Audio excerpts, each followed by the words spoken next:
লাগে, হেডাও ঠিক না, হেডাও শিক্ষা। বিদেশে বিদেশে ইউরোপে সেক্সের উপরে ইউনিভার্সিটি আছে, জানেননি?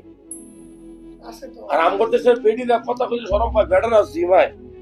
এখানে একটু একটু লোক আছে, তার তার মানে সেক্সের কোনো পাওয়ারই নাই, হ্যাঁ ঘুরাই ফিরে আমার কইছে ভাই স্যার আমার শরীর দুর্বল, আমার মানে ভালো লাগে না। পরে একজন আসে গেছে, ভাই আপনি কি আমি কি সবার কথা পারেন? কয় না হারি না। এই যে হারি না, এই যে পারি না, এই কথাটা কি বলা উচিত না ডাক্তারকে? বলা উচিত কিনা? রোগ কার হয়? রোগ কি গরু ছাগল রইব? আমার মনে হয় এই বাংলাদেশে 80% যুবকের সেক্সের সমস্যা আছে, গ্যারান্টি দিব। কারণ কি? কারণ হলো হয় স্বামী স্ত্রী দূরে থাকে, হস্তমৈথুন, অথবা এই যে মোবাইল ফোন, টিকটক আইডি। টিকটকে কি সবাই ভালো ভিডিও বানায়? এই ফেসবুকে কি সবাই ভালো ভিডিও ছাড়ে? খারাপ খারাপ ভিডিও আসে না?